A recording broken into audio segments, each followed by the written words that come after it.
Welcome, ladies and gentlemen, to the NAISCC Track Racer Cup Series Saturday Night Racing for playoff action.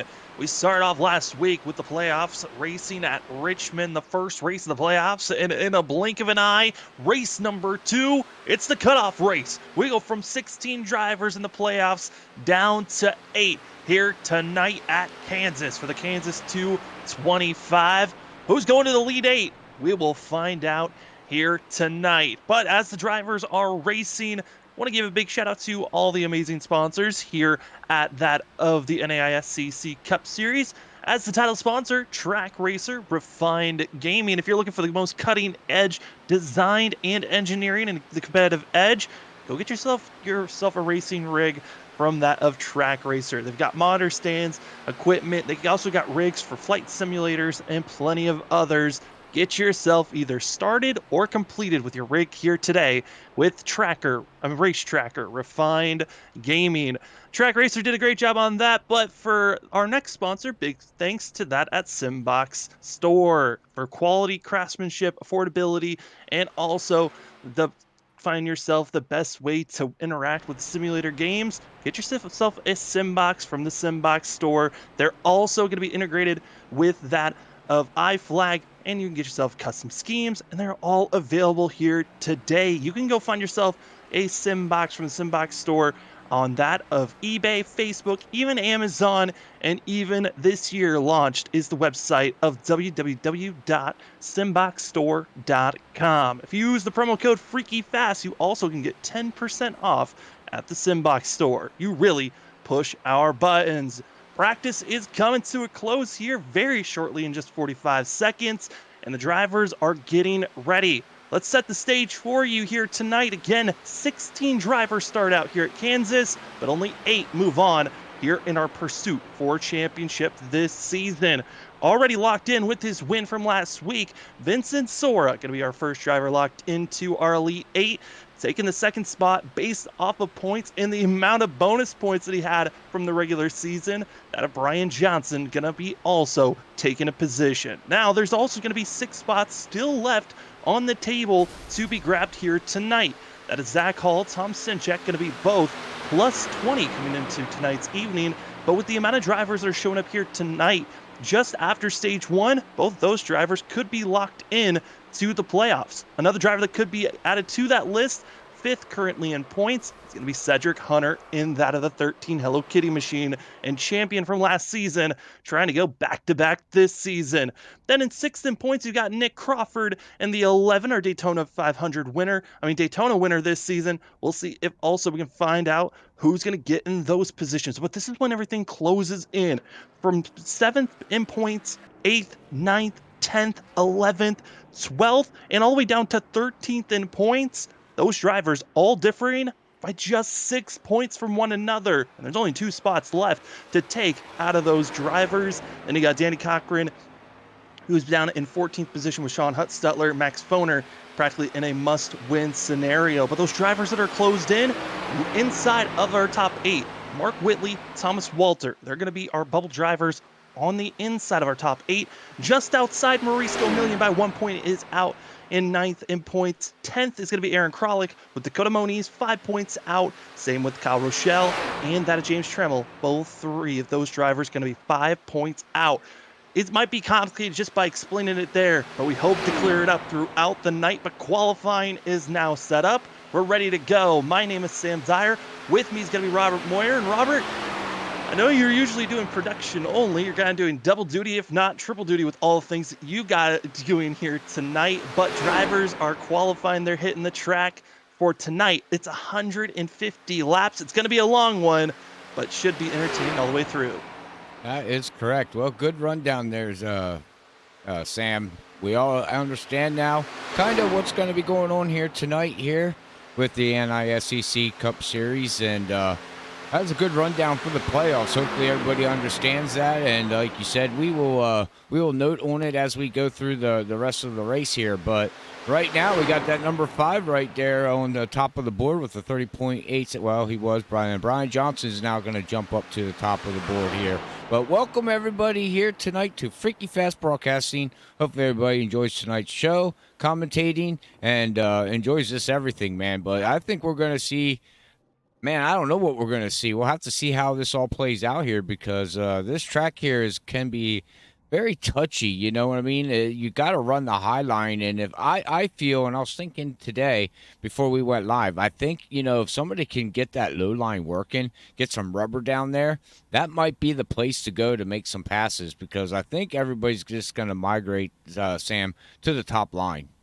Yeah, that's exactly what I was thinking as well. This is a progressive banking course, so we will be seeing that side by side, but the outside lane, the longer the run goes on, especially also with us being in the nighttime surface and with it being cool, drivers are tending to go to the high line, trying to build up as much speed as possible as qualifying is still going on underway for another 2 more minutes here.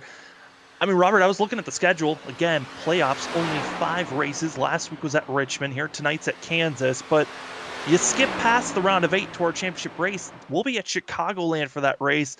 Here at Kansas, Chicagoland, they're kind of similar in the way that they're both 1.5-mile tracks, and they're both progressive banking. They're one of the closest of the 1.5-mile courses and cookie cutter ones. So this could be our preview of drivers to watch out for once we get to that championship race in 3 weeks. Oh, very, very correctly. I do agree with you there, Sam. I think that's what we're going to be looking at here tonight to see what happens, and we can go into next week at Chicago. And it's similar, like you said, it's a cookie cutter track and runs basically almost the same.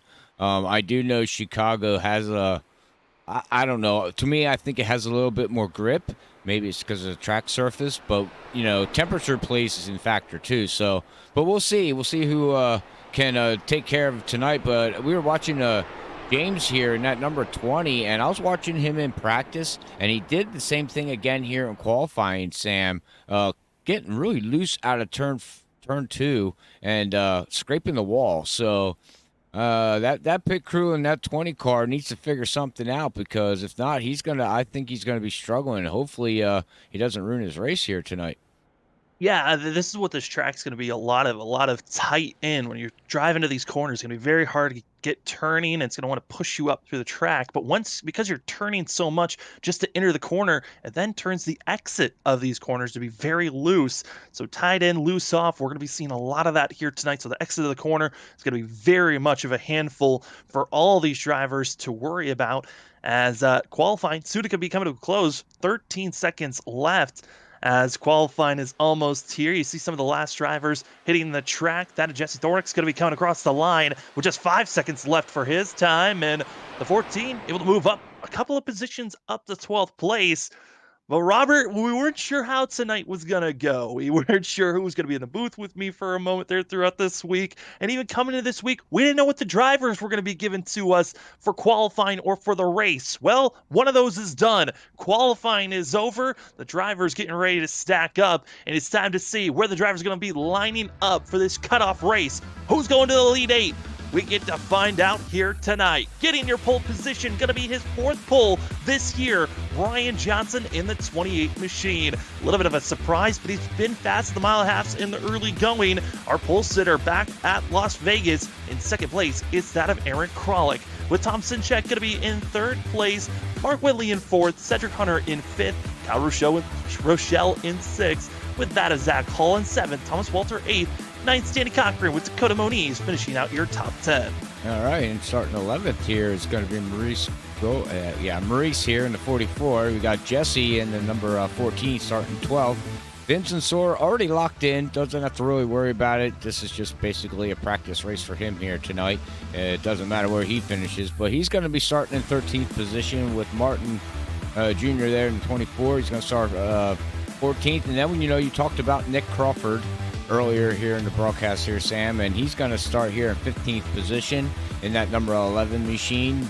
And then we got James that we were talking about starting 16. Max Foner, talked about him too. One of the drivers in that 51 starting 17th place. And then we got Trevor in that number 25 starting 18th position. And then we look at the rest of the rundown of the field here. We've got Huss Steffler starting in the 94 in 19th position. James Loveland in that 56. F5 Motorsports machine starting 20th with Dill Walterman in that 99 starting 21st position. So we got 21 drivers out here tonight, and we'll see how this all plays out. But like you said, Sam, we are going to be paying attention to very, very close to the key guys here. And like you said, Zach needs just to finish up here, up after the stage, just get some points, and he's basically locked in. So we'll see how that all plays out. And it sounds easy, ladies and gentlemen. All you got to do is, get to the stage and you lock yourself into the next round. But you can get caught up into something else. You can get caught up into somebody else hitting the wall. Certain things can happen, and you just can't lay back because you need to try to maximize your points, into the stage. And, so you just can't play that layover game, if you know what I'm talking about.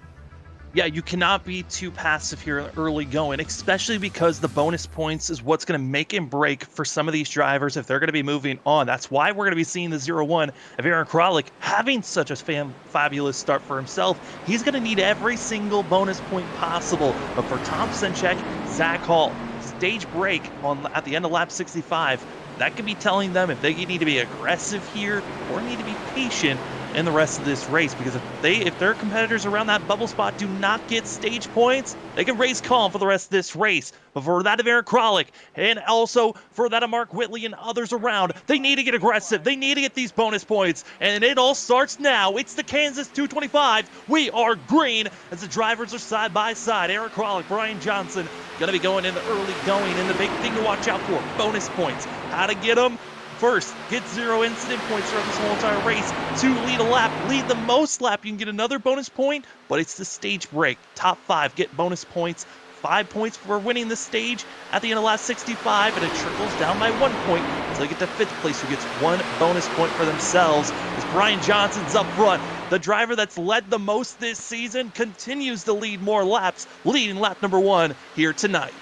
Brian Johnson's going to lead lap number 1, like you said there, Sam. And then we got that 0-1, Aaron. He really needs to just play it easy, stay up there in the top 3, top 5, and maximize his points because, like you said, he's got to battle, and he's got to battle hard, and he's got to be aggressive tonight. He's got to go a whole different mentality for that 0-1 machine. He's really, really got to pay attention as we got Tom here in that number 8, going to be battling, looking underneath Brian Johnson going down here into turn 1, ladies and gentlemen, and he's side by side. He's going to try to duck it in, but that top line looks very strong early, and I said it earlier in the broadcast. These guys got to really, really get that low line going. I do believe, we're going to migrate, and you can see it. Everybody to the high side, but we really need to get that low line, get some grip in there, and we'll see what happens there, Sam.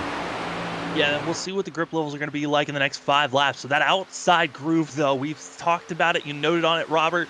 It just seems like the outside of turn 2 as well as the outside of turn 4. Drivers got to be careful not to run up too high to get any types of damage. If they damage that right side of their vehicle, that's aero damage that could be hurting them on the straightaways. That is where you set up to be making these passes. As you see the 77 of Mark Whitley still diving it down low. Here comes the 2 of Danny Cochran trying to get aggressive to get by the Category 5 racers of Zach Hall and also that of Cedric Hunter. But up front, still Brian Johnson, Tom Senchek, Mark Whitley, Aaron Kralik, and Cedric Hunter are going to be your top 5 runners as the 77 still staying side by side. Our front 7 all within about a half a second of one another. Half a second with one another, and you can see Danny. Ooh, he's trying to run that low line there, Sam, and in that Buddy's custom bait machine, and he got loose, and now you can see the car sliding up. Oh, you see Zach Hall. He's up into the marbles. He's holding on to it, that back end, slipping around there. Oh, we're looking 3 wide. Oh, my goodness. Danny almost took out the 1. Oh, and it was just a lot of squeezing, not enough space to really work with one another. Zach Hall's got to be careful, though. That right side, I believe he did scrape it just slightly, so got to be worrisome of that damage. But it's Danny Cochran that I thought for sure was going to run into one. Did not. They hold on, and in front of them, still side by side, is that of Cedric Hunter and Mark Whitley. These drivers all know that they need to get as many points as possible. I mean, you got Aaron Kralik, who's up here in the top 3. He's 10th in points, only 2 points behind Thomas Walter, who came in as our bubble driver. Walter's all the way back in 10th place. Kralik felt very comfortable. I was talking to him during practice, and it seemed like he was feeling very comfortable that he could at least beat Thomas Walter, but it was all the other drivers that he was concerned about. What was Kyle Rochelle, James Tremel, and Danny Cochran? What was their speed going to be like if they could potentially push out the 0-1 from taking one of those final spots to move in? Because we've seen, Robert, on Monday nights, yes, the truck season is over, and they're in the off season currently, but Danny Cochran was one of the drivers that was very quick on Mondays. He's trying to translate that speed here on Saturday nights in the Cup Series. That is correct, but whole 2 different beasts there, as we all know. 2 different beasts. You got the trucks that are really easy to drive, I do believe. And then you come to these Cup cars here. It's all about aero. It's all about staying out of the dirty air. And it's very, very hard to pass with the physics that they got in these cars here tonight. But, go back to Aaron there in that 01 Tide machine. Right now he's doing great. I don't know if he's burning off his tires because he is falling back on speed a little bit. But, you noted on who he has to battle. And I do believe if he stays up here where he is, just take it easy, he should be okay. He's in that bubble spot. And the last thing you want to do is hit the wall, wreck yourself out or something like that, And if he gets caught up into somebody, as Tom and Cedric, oh, my goodness, Sam. Yeah, this is when things are getting dangerous. Cedric Hunter and Tom Sinchek both have a large bubble to work with, knowing that they are coming into tonight. Cedric Hunter, 18 points to the good coming into tonight. The 8 of Tom Sinchek, good to the good. But Cedric Hunter's got to be careful. Our Season 3 champion very much wobbling in this lead group, and there's a lot of hard contact even for the lead, as Tom Sinchek gave a bump to our leader, Brian Johnson. See Zach Hall back there just lingering and waiting to see if any chaos happens, because it is boiling up. It is going to be side by side, 3 rows deep, coming down into turn number 1. It's just like we restarted the race, but with older tires, 11 laps in, it's going to be that of Mark Whitley finding this little bit of speed for himself. But out of turn number 2, there goes the 28, and oh boy, he's the 1 of Kyle Rochelle. Dangerous where he's at, as up front, here comes Cedric Hunter with the large run on the outside. Well, that previous lap there going down the backstretch, Sam, Cedric Hunter actually scraped the wall. Back end kicked out on him a little bit and screwed it out, and he gave it a little tap. Now, it don't look like he got too much damage, but I am impressed with right now. These guys are working that low line going down into 1 and 2, and it's working really, really good. And I do believe, you're getting down there, and like you said, Sam, you put so much wheel into these cars. If they can, not have the back end and want to kick out in 1 and 2 and 3 and 4 on the low line like you see Brian Johnson, you can really gain some speed down there. But right now that high line is just dominant, as Cedric Hunter is going to lead a lap, which he really doesn't need, but hey, it helps, right? It certainly does. Instead of being 18 points out, now he's going to be just 1, adding another point for himself. And that is going to be a point that is very necessary, because coming into the stage, again, that we're waiting for at the end of lap 65, if Cedric Hunter finds himself finishing either in 4th, 3rd, 2nd, or 1st, he can get this enough stage points where he is officially locked in to the next round. It doesn't have to worry about making any other mistakes after that. So the 13, they can lead the most laps. That's another bonus point on top of the one that he just grabbed by leading a lap. All right, well, my bad. I didn't realize. I thought he was locked in or up there, looking good, but apparently not. So, like you said, yeah, I mean, he needs to get out front. He knows what he needs to do. His teammate's already locked in there, Brian Johnson. So, I would imagine Brian Johnson will just let him go. Maybe let him lead the most laps, get the most stage points, and get his teammate locked in. I mean, there's no point in Brian Johnson trying to race really hard right now. Now, when it comes down to the end of the race, that might be a whole different story, but right now there's really no point in it. No, there really isn't, but I'm starting to see the middle of the pack. It's starting to get a little bit more aggressive. If we fall back to 8th place, they're soon to be almost 3 wide. You find Vincent Sora, Kyle Rochelle, Nick Crawford, and also that of Thomas Walter. Nick Crawford and Thomas Walter have been one of the fastest cars on track. They went with the patient route. They went with saving their tires and waiting for this 15-lap surge into this race to finally make the momentum, to start making some passes. Getting by the 1 is their first target, and then they start marching their way forward. We're also starting to see this track starting to spread out. Multi-groove racing is starting to kick in on every part of this racetrack when they enter corners. Yeah, notice that. You notice that too, Sam? I noticed that too. That's really, really good, you know, for the viewers and for the drivers, because then that just gives them places that they can run and get comfortable with the car. Some people might like running down in 3 and 4 on that low line, and then you got some that might like, you know, doing the high line around the track. But you see it right now. Danny Cochran is still up here trying to get that low line to work, as Tom Simchek, he is falling back here. But you can just see the momentum on the high side. But I do believe, man, they keep working that low line, Sam, and I'm going to repeat it probably 100 million times here tonight. I think that's where to go. If you can get that play, you know, I just do, as woohoo, oh, that Mark Whitley. Yeah, Mark Whitley is trying to find any possible moment to try to crack the front 2, trying to just split up the 28 and the 13, but just haven't been able to find any type of source of speed to place him there. As here comes now Tom Sinchek. Also Danny Cochran of the 2 squeezed up, has to really crank on that wheel. Luckily did not get too loose out of the corner. Going to be losing a position potentially to his teammate Vincent Sora, but you can just see the outside lane much more preferred. Like you said, Robert, it's where the drivers want to drift up to. As Zach Hall gets the run, forcing the issue, trying to go down low. As drivers watch out for Vincent Sora, he's thinking about maybe going a little bit aggressive here, as it's really, so many drivers have migrated up that it's starting to get a little bit of jam-packed traffic. Soon the inside is going to be the more preferred lane, with how much these drivers have to back out of the throttle on the entry. Man, I'm telling you, just watching here with Danny, you can see him. When Zach went down into 3 and 4, he's up on the high side, but he went down into turn of 1, and he just blew by everybody. And now look at him. I mean, this is unreal. This is like Interstate 95 traffic jam. You got the high line moving, you got the low line moving, you got cars falling from the front to the back, from the back to the front. Man, Sam, Kansas is giving us some really, really good racing.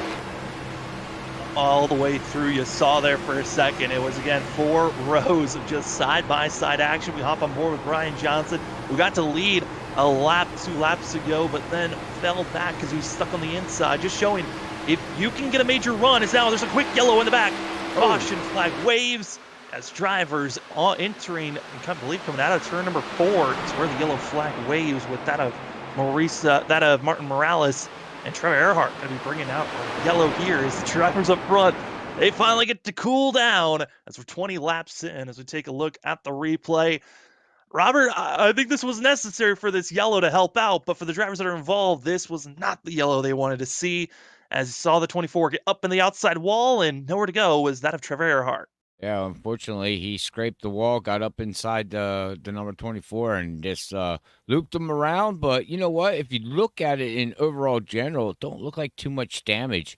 They hit on the same kind of speed, you know what I mean? So it's not like he just plowed into him. So I don't see too much damage. They should be okay. They're probably going to have to get some optimal damage done here. But other than that, I think they should be okay. But you're right, Sam. I mean, these guys up front, the leaders, I bet they're just white-knuckling the steering wheel going, whew, I need a drink. I need a break. I need tires. Somebody help me here.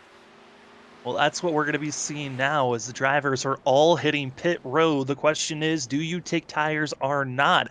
You got 4 sets of tires to work with here tonight, and you're seeing it. Right side's coming up on most of the field. A couple of drivers went with fuel only. Cedric Hunter's going to be leading that charge of fuel only for the drivers. There's about 4 or 5 others behind that also went with fuel only. Risco Million's going to be following suit, but it's Brian Johnson and plenty of others going with tires on this pit stop. And Robert, I think back to last season, and for Brian Johnson, he found a lot of success in getting wins, dominating Season 3 in the victories with over 7 wins for that 28 machine. And it was when we got to these 20 laps, 30 laps into a run, he would decide to take tires almost every single time, while the rest of his teammates, Cedric Hunter, Zach Hall, they would decide to go with fuel only. Cedric Hunter goes with fuel only this go around. Last season, it didn't work out for the 13. We'll see if it works out this go around. Yeah, we'll have to see if that all plays out the way he wants it to here, Sam. But yeah, we'll have to see how it all plays out.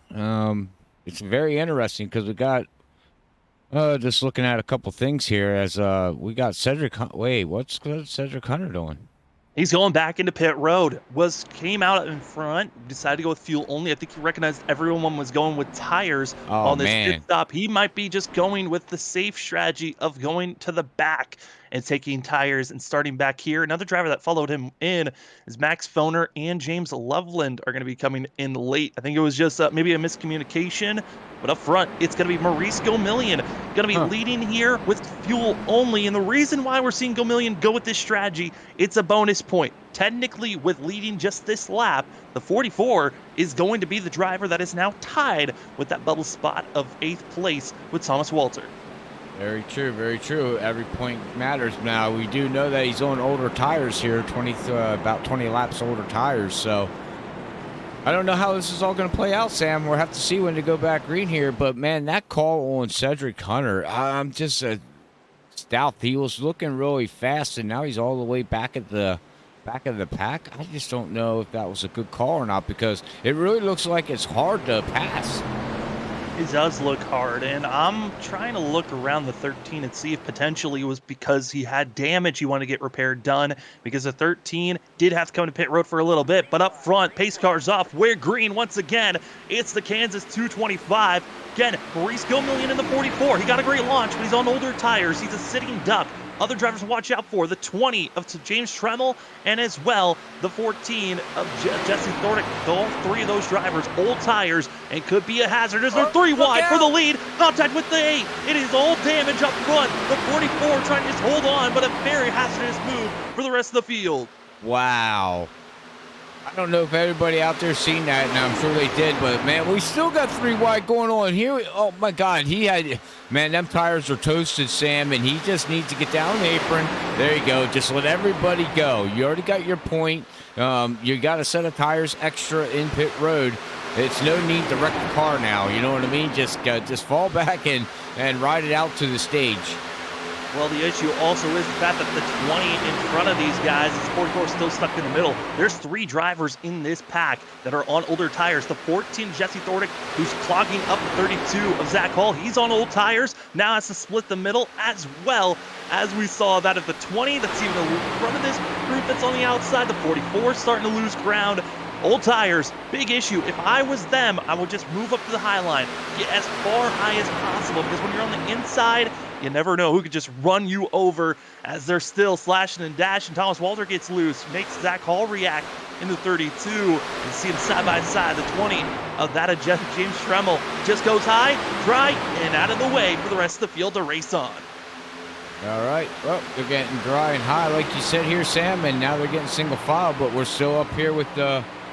Man, it got really bad. Kyle Rochelle and Tom, it looks like they pulled away from the field here with about a second here. They're ahead of Vincent Sora, but they're still Aaron and Nick and all these guys. They were battling pretty hard here too.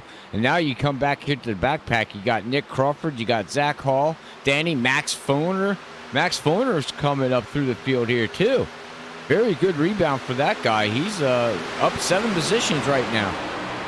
Yeah, he's doing a great job right now. I mean, this is exactly what Max Foner needed. Again, missed last week after a snowstorm that made it to the 51, was not able to log in and race. So he was on the back foot, 15 points out from that of Thomas Walter, who is our bubble driver. So he practically needs a win to get in with the amount of drivers that are running well here tonight. That of Max Foner needs to run well. But the big issue for the 51, his best finish all season long has been 6th. That was back at Pocono earlier in the season. So the 51, he's got to find some extra speed to get his first top 5 and his first win if he wants to move on to the round of 8. That is very true, as he gets a little tight coming out of the corner and slides up and almost goes into the 57, but does recover that vehicle. Yeah, I mean, that's very interesting. I mean, it's a shame last week there, Sam. snowstorm, something that was out of his hands, nothing he could do. But now it just puts him in a box that you really don't want to be in, and he has no choice. He's got to go, and he's got to try to get a win, like you said. The top, his best finish this season so far as Pocono in sixth position. I do know he's got the speed, and he's got the talent to do it. Just, I think he's going to have to play the strategy game here tonight and try to outbeat and outsmart the rest of the field. It's going to be a hard battle. And speaking of making some moves up front, Mark Whitley finally makes the pass for the lead and leads a lap. 7th in points coming in tonight. Was only 1 point to the good coming in. With that 1 point, makes it now 2, and that's 2 positions. That is very important for the 77, who's had a pretty rough couple of weeks. Has made it to the championship race for 2 of the series that we've covered here on Freaky Fast Broadcasting. For that of our Sunday night broadcast that has just come to a conclusion of that of the Sim Racers Unleashed. And as well, for the Monday night series, for the Truck Series, made it to the championship races for both those, but had misfortunes trying to get a little bit of a rebound here tonight. It's Mark Whitley still trying to hold off Brian Johnson as Johnson throws it in, trying to do a slide job move, but not clear coming out of turn number 2. All right, Sam, I got a question to ask you. We've been watching this now 32 laps, and we see side-by-side racing on the high side and the low side. What do you think about the racing here tonight and how this track is producing side-by-side racing here? I got to give iRacing credit. This is nail-biting to me. Yeah, I mean, iRacing has done a great job. These last couple of weeks, they've been trying to fine-tune the aero package, knowing that, the Daytona 500 in real life's coming out. And when you get closer to those big races, iRacing really focuses and hones in on the aero packages going to those races. And so iRacing this whole entire 2021 year was just trying to first implement side drafting into a more prominent ability to be utilized for these drivers. And in the most recent months, they've been fine-tuning, making side drafting. That's when you get to the quarter panel of these drivers. And it basically slows down that driver that you catch up to and allows you to try to make a pass when you get a run. They've done a great job of not making it too overbearing and allowing these drivers to really race one another, making more about driver skill on saving tires or being aggressive on the tires. As we're seeing a driver slow, that's going to be Trevor Earhart. That is going to be a little bit off pace. Looks like might be having to head into pit road after some issues for himself. And for the 25, still on track, but looks like he might be going a lap down after a slip up for himself. Yeah, it looks like he got into the wall there, Sam, and then it shot him down the track into the grass and went off track here. And you can see the right side's damaged. Looks like he's going to head down. You don't want to pop a tire. You already got damaged sheet metal probably rubbing that tire. We're not seeing the smoke out of the tire, but it's probably there. And that's what he's going to do. He's going to come down, and hopefully he's just going to get this thing fixed and come on right back out. But unfortunately for Trevor here tonight, the wall bit him, and what are you going to do? You know what I mean? Nothing much you can do, so try to get it fixed and not give up. Yeah, and for Trevor, tonight was kind of an important night for himself. It was one of the last times that he believed he was going to be racing with the setup that he's running with. He's going to be getting a new wheel for himself, so he's excited for new equipment, that's always something exciting for these sim racers when they're able to upgrade what wheel they're using so they get a little bit more control in their hands. And Trevor Earhart, expecting him to do a lot better in these next couple of races or even going into the next season. As going back to what I was talking about with the new aero packages that's coming in, iRacing has done a great job at it, at fine-tuning and getting it more into the fact of it's not instead of, Robert, where we've been seeing where it's all about stay in the pack, stay in the draft. If you're not with the front pack, you're not going to be able to race, but making it more of it's in the driver's hands on who's going to be the fastest ones and be able to stay up front to race for a win. Oh, very true, Sam. And they're doing a great job here. But you can see everybody's now finally getting single file. They figured out the track, set for the battle. I mean, we're going to go back up here to the lead, ladies and gentlemen, because these guys been battling side by side for the last, 10 laps? Yeah, I would say the last 10 laps, 9 to 10 laps, soon to be 11, as Mark Whitley has been doing a great job defending and kind of showing in these early going into these laps, in the first couple of laps, if you got fresh tires, you can make some very aggressive moves if it's just 2 drivers. But Mark Whitley has found the outside's where you want to be if you want to defend the drivers in the longer run. And when it's just 2 drivers, there's no draft help for the one that's behind for Brian Johnson. it feels almost impossible to really make a pass, and 28's right on the back bumper, but he's got to set up these runs, get the momentum built up before he can really try to dive it down low and try to make a side drafting, make a dive bomb slide job move. Yeah, as he's going to look again here, and he's going to latch on, and nope, he's going to stay right behind him for another lap. Mark Whitley will lead, and like I said, ladies and gentlemen, everybody's single file. There's really not much action going on anywhere out here on the track. We're all single file all the way through the field. We come back here to Tom Simchek. He is battling back here with Husteffler in that 94 machine, and he finally works his way around him to go down the backstretch here into turn 3 and 4. So he started up front. He's down 9 positions here. He's running in 12th position as that of Tom in that number 8 machine. But, you know, a lot of these drivers now know if they got to get into the stage to get them points, you know, you got to do it now. You can't run single file. You have to try to figure something out to get up there. These other guys here that are single file, they really don't have to worry about anything. You know, just ride and wait for the stage to come out and, you know, worry about the second half of the race there, Sam. Yeah, Tom Simchek's in a really good spot. Like I said, he was kind of tied with Zach Hall for that third place position. Both had 20 points to the good, so they're kind of running their own race. That of Dakota Moniz in front of the 8 machine, he's in a spot where he's 5 points out from the good, so he's going to need to find a little bit more pace and to be up in the top 10 to top 5 if he wants to move on to the round of 8. But it's the drivers behind him, that of seeing Sean Husteffler in the 95. That's who I'm kind of concerned about the most. Comes in 10th and that of 15th place, tied with that of Danny Cochran, 10 points out. And for the 94, he has not been having the strong runs that we've seen in previous seasons. His best finish this season is only 8th, and that was tied with both Atlanta, our second race of the season, and the Nashville Superspeedway concrete race that we just had a couple of weeks ago. So right now, the 94 needs to find some speed, finish in the top 5, if not even win this race if he wants to move on to the round of 8, and that is looking like a very tall task for the 94 Sean Husteffler that currently is in 13th. Yeah, very true, very true. As like you said, he's in 10th in points right now. No, he's not. He's 14th in points right now, minus 10 points out. So, yeah, I mean, he's got to get up into the stage, and right now he's riding right behind Tom Simchek, and he's got to try to get up to Max Foner because Max Foner is up here. But, you know, they don't do the top 10. They do the top 5. So Vincent Sora right now is going to be the one that gets the last stage points, and that helps him out for the, you know, in the top 8 as he's already locked in with that Marconi setup shop machine. So oh boy, Robert, we got to move up to the lead. It is closed in. The difference between second and third was over a second and a half, and it is gone. Here comes Kyle Rochelle to the inside, getting by that of Brian Johnson. Mark Whitley, Brian Johnson, instead of working with one another, they were battling side by side. And here comes the one of Kyle Rochelle, one of the drivers that needs to have a good run for himself, but he can just see the speed of the draft on the straightaways. The one had the run, and now is falling back to the clutches of Zach Hall. Wow. They had a 2-second lead there, Sam, and now, like you said, we go 2 by 2, and now oh my goodness, hang on, ladies and gentlemen, the action is picking up here.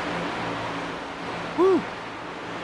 Going to be side by side for second place. Brian Johnson on the outside for the 28. On the inside is one of Kyle Rochelle. Then behind them is Zach Hall in the 32 Category 5 machine with Vincent Sora to his outside. And still, front 2 hold on strong, but just showing if they're side by side battling for this amount of time, they feel like they're wasting time. But a driver that's doing a great job, his biggest mover so far, the 11 of that of Nick Crawford, up 9 positions, one of our biggest movers of the night, and as well, the 15 of Vincent Sora up 9 positions. They've been just slowly chipping away, following suit with one another. Brian Johnson's got the outside. They might get the run out of 2. Now, these guys keep, as Vincent got it loose coming out of turn 2 there, but we had a 2-horse battle going on there, Sam, you know, between Whitley and Johnson, and now we got a 5-horse battle, and Aaron Kralik back here in the 01. Excuse me, if he keeps on battling like this, these guys up front here, he's going to eventually catch up here too, and that pack's going to be joining because he's got the sniff of the draft. Yeah, Eric Kralik was closing in. He was actually right on the back bumper of Nick Crawford for most of this time. They were closing in 2 laps ago, though, out of turn 2. Got loose, very out of shape, and the 0-1 still wiggling out of turn number 2. Gotta watch out for those rear tires. They're starting to heat up more and more as the pace goes along, but you're seeing drivers that are really hugging that outside line now kind of deemed the Kyle Larson line is, oh boy, Kyle Rochelle into the wall, brushing up, and Vincent Sora holds on for now. Same goes to that Zach Hall, but that was a very scary situation for this front 5. Yeah, if we look at Vincent here right now here, Sam, Vincent actually got damage out of that. His front on the right side does have damage. I don't know if he hit the wall, if he ran into the 01 there, or the 1. Yeah, the 1 machine, and looking at his rear bumper, he did get touched. There was contact between the 1 and the 15. That's why there's front end damage. The driver that usually gets the nose damage is the one that gets the worst of it. So Vincent Silver is going to be a driver we have to watch our eyes. As you see, he's not really hugging that outside wall anymore. Kind of just running the middle to outside groove, getting a parse of both of it. And you see the 11 creeping in. Nick Crawford taking the advantage of the damage that the 15 and the 1 have now grabbed. Yes, as you said though here with Sora, you know what's going to happen here, Sam, with this car? He's going to have to get that fixed. That front end, eventually here in the next 15 laps or 10 laps, he's going to start pushing, and we're going to watch. He's going to lose speed because that front end is not going to turn, and them wheels and tires are just going to start sliding on him. And also, you can see in the top right in the mirror, that little bit of orange and yellow. That's right, it's the Tide machine. The 01 of Eric Kralik has closed in that gap. Noted on it, he was just close enough. He was far enough back where you're like, can he come back into this pack? Well, he does. After all the shenanigans that have happened and drivers making contact with one another, Eric Kralik's back in the mix as we continue to stay single file as we are now almost coming to a close here of the stage 1 stage break. Only the top 5 get stage points. At the end of lap 65, stage 1 will come to a conclusion as it's Brian Johnson, Mark Whitley, Zach Hall, Nick Crawford, and that of Kyle Rochelle going to be your top 5 currently. Kyle Rochelle is the one. That's where Aaron is trying to catch up to. He's got a clean car. He's got to get by Vincent, and he's got to try to get up there to at least the top 5 here. He's just outside of it. And if he can just get the 5th position here, Sam, that's 1 point. 1 point means a lot. I mean, don't know how it's all going to play out, but right now he's got to go, and you got 2 cars in front of him that got severe damage that's going to need to get fixed. So, it's time for him to pounce here very, very shortly. Speaking of pouncing, we moved up to the lead driver that says, you know what, I need an extra bonus point now. Zach Hall going to be to the inside, not able to clear and hold the lead. Mark Whitley gives a bump to our front 2. I gotta say, for Mark Whitley, he is really making sure that he is trying to break up any possible of lined up driving here. We saw Nick Crawford trying to break in. He's now closed into this group. Biggest mover up 11 positions for the 11 of Nick Crawford. He's done a great job currently as our front 4 all in line as Crawford gets into the wall, brushes it. The 11 gonna be losing a little bit of ground, but that damage could be hurting him on the long run. But all Nick Crawford needs to do, just stay where he's at, get 2 bonus points for at least stage points, and he's gonna be feeling pretty comfortable for himself as Vincent Sora has moved up to 5th. Vincent Sora's moving up to 5th, but yeah, I mean, we're watching this, we think right now all they're doing is just riding, and before we know it, we have cars on top of each other because here comes Max. He got around Aaron Kralik there in that 01, and now he's going to be looking down on Kyle here, and he's going to try to take it down turn 1 and try to pass him. Well, we'll see how this all plays out, Sam. Yes, and it does look like, no, he doesn't. He just doesn't have the run coming out of turn 3 and 4 there. But he's going to try to set him up going down into 1, and I do believe Max Forner is just a little bit faster than Kyle as of right now, and that has to hinder with all that damage that he's got right now going on there on that number 1 machine. Oh, and Max, he cranked that wheel so much, making sure he did not hit the outside wall, which is going to be costing him time on the straightaway. But at least the 51, no damage after a big scary moment for the 51 machine. But he's going to be able to attack again, try to reset. Still, we've got ourselves 10 laps to go here in stage number, 9 laps to go here in stage number 1. For these drivers, getting only the top 5 get those bonus points. And here comes the 51, Max Boner, doing a perfect job, slide job move, where you just get the momentum on the straightaway. On the entry of the corner, you just dive it down low, make the pass come up. That's exactly what the 51's been doing to make these passes. He's been aggressive on every single entry he can be. That's why he's moved up to now out of 6th place. One more spot to get up to 5th as Vincent Sora brushes the wall. Oh, Vincent Sora brushes the wall. He's got that front right side damage, and Max Foner is just going to blow by him. And now he's going to be in the top 5, get that 1 bonus point. Now he's just got to hold off the rest of the pack behind here. As Vincent Sora with that damage there, Sam, still looks racy. And man, look at him. Now they're weaving and wobbling like we're at the Talladega Super Speedway. They're following one another, trying to set up who's going to make the next pass. When you are really this closed in, you got to be careful. 0-1, Aaron Crawl gets loose in the center of the corner. Kind of give it a little bit of chain reaction. Contact by the 1 and the 0-1 coming out of the corner. Kyle Rochelle able to be careful, but they're split down the middle. Here comes Thomas Walter, our bubble driver that needs every point possible. Now takes 2 for 1 on the straightaway, moving up to 7th. And Walter, whoo! He saw a scary moment. He saw his playoff hopes almost come to a conclusion, but now moving up to 7th is the 57. Yeah, talking about Walters there. You know, we are talking about Max Foner trying to get up there into the top 5 and needed the points. Well, right here's another driver in that 57, right behind Vincent Sora and Max. He can get up into the top 5. That can help him into the playoffs too here, Sam. So we'll have to see if he can make a move on Vincent, because he is a lot faster than Vincent right now.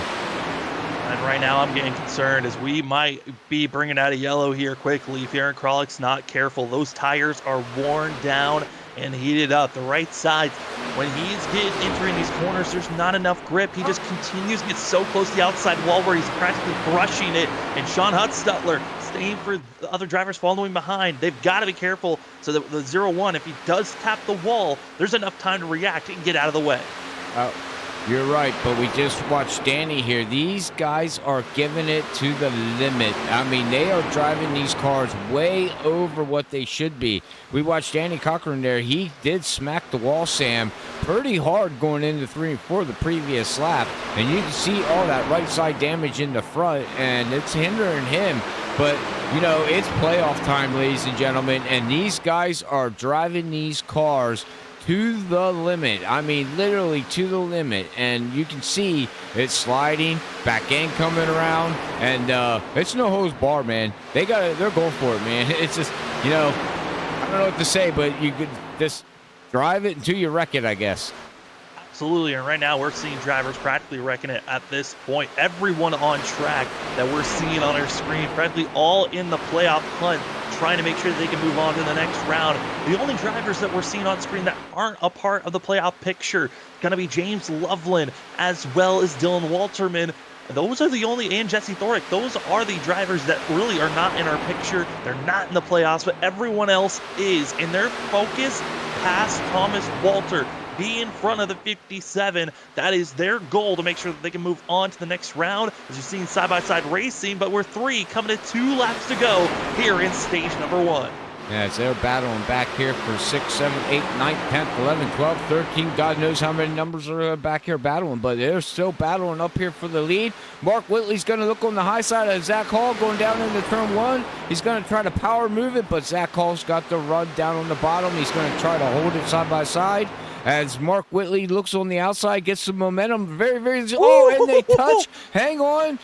Oh, my goodness, Sam. Hey, if that doesn't give you a little bit of deja vu from Sunday night with SRU championship race, it was Hunter Hayward and Mark Whitley that were racing that close, and then they took each other out. It was almost Zach Hall and Mark Whitley that time making the bump as coming across the line. White flag at stage 1. When they come across the line, only the top 5 get bonus points. Right now, our top 4, they might wreck each other to make sure they've got the best points possible. As Mark Whitley on the outside, on the inside of the top 8 coming into the night, he only had a 1-point buffer. He's gotten the bonus point of leading a lap. Now trying to get 4 bonus points for finishing in the top 5 here. And coming out of turn number 4, Brian Johnson wins another stage. No surprise, the 28's been the most dominant car this season. The yellow flies. It's going to be Brian Johnson, Mark Whitley, Zach Hall, Nick Crawford, and Max Foner. Going to be your top 5 getting bonus points here for stage number 1.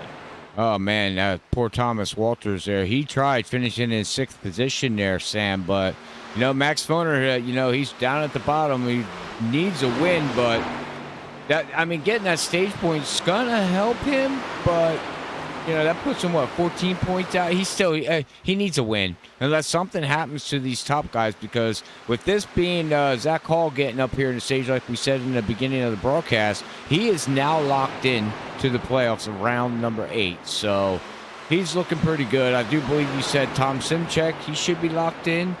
And Cedric Hunter.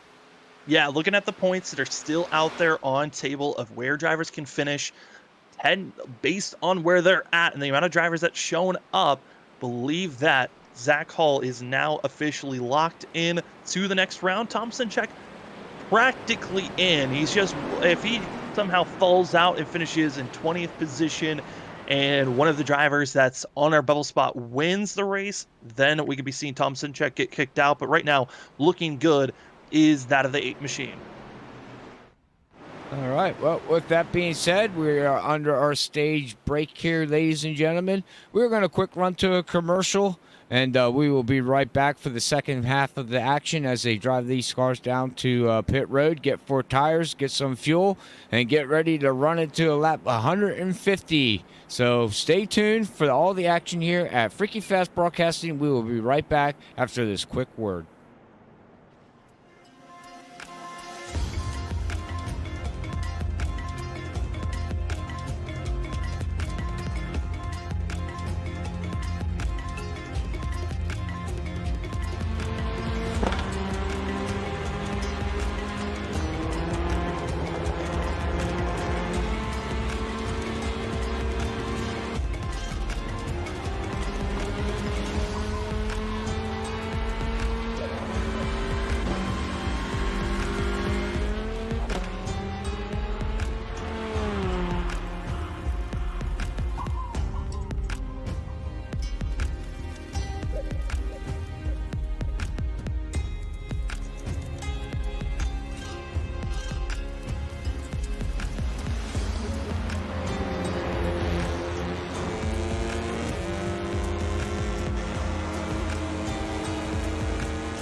Welcome back, ladies and gentlemen, to Freaky Fast Broadcasting. My name is Sam Dyer. With me is Robert Moyer, who's running production and also commentating here tonight as you are watching the NAISCC Track Racer Cup Series.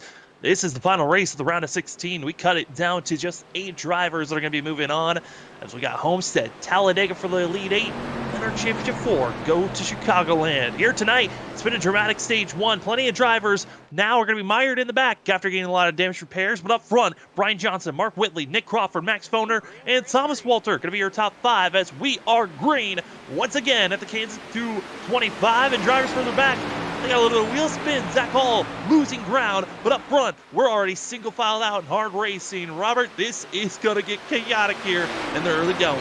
Oh, most definitely. Fresh tires. This is the go time. These guys know in the next 10 laps is when the tires start to fade away.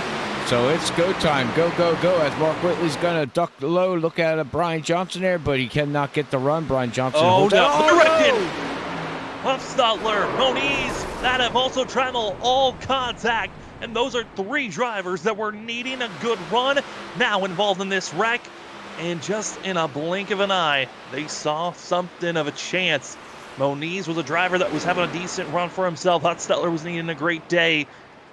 And they all practically needed a win to move on to the next round. And with this damage, their hopes might be snuffed out. As we take a look at our instant replay of what all caused it, looked like it was a little bit of a bump from the 5 into the 94. And away they go. Yeah, it looks like the 5 gave a bump, and like you said, Vincent Soar into it again.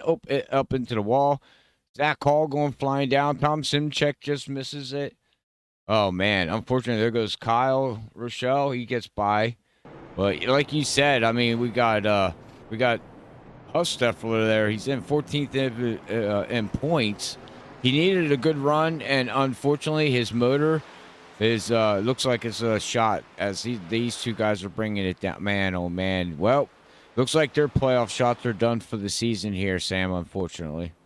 Yeah, I mean, we only had, 21 drivers coming into tonight. 16 of those 21 drivers were hoping to move on. But when you split, instead of, there's other leagues that we cover that sometimes go from 16 down to 12, and they just slowly chip away the drivers each week. But this is all about consistency, and for 2 races you have to hit your mark.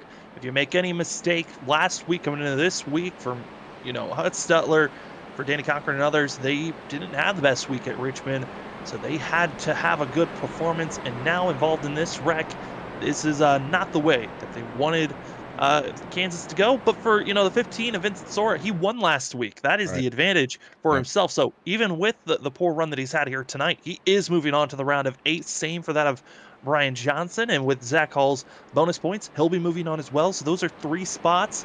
5 are still on the line here tonight, but certainly those are about 2 or 3 drivers that most likely will not have a good enough car unless we see something absolutely dramatic and catastrophic hits the rest of the field.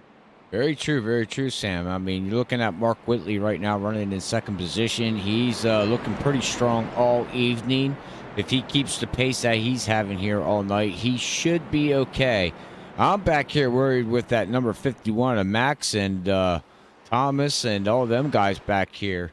Aaron Krolik, you know what I mean? Thomas Walter, Max Foner, they're all 3 lined up, back here for 4th, 5th, and 6th position. And these guys are clawing and scratching and trying to do everything they can to get maximized points and try to work their way into the playoffs. So I just got a funny feeling watching how this all plays out. I think it's going to come down to one of these 3 guys here, Sam. Well, it might come down to one of those 3 guys, but you also got to be putting in mind, behind the Tide machine is the 44 of Maurice Gomillion. Gomillion led a lap in the stage 1 after trying to stay out an extra lap and stayed on older tires. Went with a risky call there, but now is going to be on fresh tires like the rest of the field. So the 44 is technically tied for the 8th place bubble spot. So for Thomas Walter, his mind, yes, stay in front of Aaron Krolik. Make sure he doesn't get in any trouble, but also, where's Maurice Gomillion? Because technically, with that bonus point, they would be tied coming into this race, and it's all about who finishes ahead of the other driver between those 2. It's all about positioning then. Very interesting. I was just looking at the stats there, and you're absolutely right, Sam. So that 57's got a lot of things going on right now for him, and he's got to figure it out and just try to run the race. But, you know, that number 44 machine, it been very fast, led a lap in the first stage there. So, oh boy, we'll have to see how this all plays out. Who's going to survive? Who's going to make it through? As it's going to be that of Brian Johnson, Mark Whitley, Nick Crawford, Max Foner, and Thomas Walter going to be your front runners getting ready to go. But as we're under a caution break, hey, why not throw a bit more thanks to all of our sponsors, starting things off with ButtKicker. Feel what you've been missing, the longest running sponsor here at Freaky Fast Broadcasting. And honestly, if you have not thought about getting a ButtKicker yet, go get one. It enhances not just your racing abilities and sensations, but also just your movie watching or any other gaming just experience in general. Instead of just hearing the sounds, why not feel them? So go get yourself a game or two from ButtKicker. Use the promo code FreakyFast20 for 20% off. Pace car is off the track with hard left and drivers up front ready to go. It is time to see who's going to the lead 8. We'll find out here tonight. Brian Johnson, Mark Whitley, they get the green flag as we are here at the Kansas 225 on Freaky Fast Broadcasting. Saturday night racing action for the NAISCC Track Racer Cup Series. And it's all Brian Johnson, Mark Whitley, Nick Crawford, and then it's side-by-side racing for fourth. Got fourth right there of Thomas and Max Foner battling it side by side. We got Danny in the back here. We got Cedric Hunter that we talked about earlier here, Sam. He's now worked his way back up through here to the 7th, battling outside. Got Jesse Thornick in that 14. He's trying to work on the outside, and then we got a cluster of cars behind them. So right now, these guys with fresh tires, they are still going. They might have had a yellow in between that last pit stop, but oh, hang on there. Oh my goodness, the tide machine almost went through the washing machine. Machine's getting a little tight. Also the 14, and watch out, even the drivers are damaged further behind. It is a gaggle of cars that are all trapped from that of 5th on 10th back to 15th.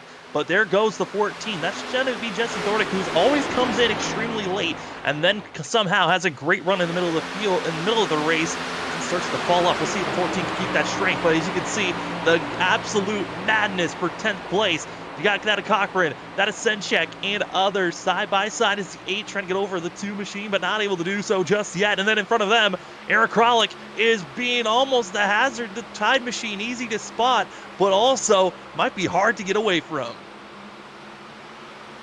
Still battling going on up here with the number 57 looking on the outside. He should try to get that run, but like you said, who's that ducking lows? That's Zach Hall. Zach Hall's down to the apron. Looking on the inside of Tom Simchek, he's going to try to power his way down into turn number 1.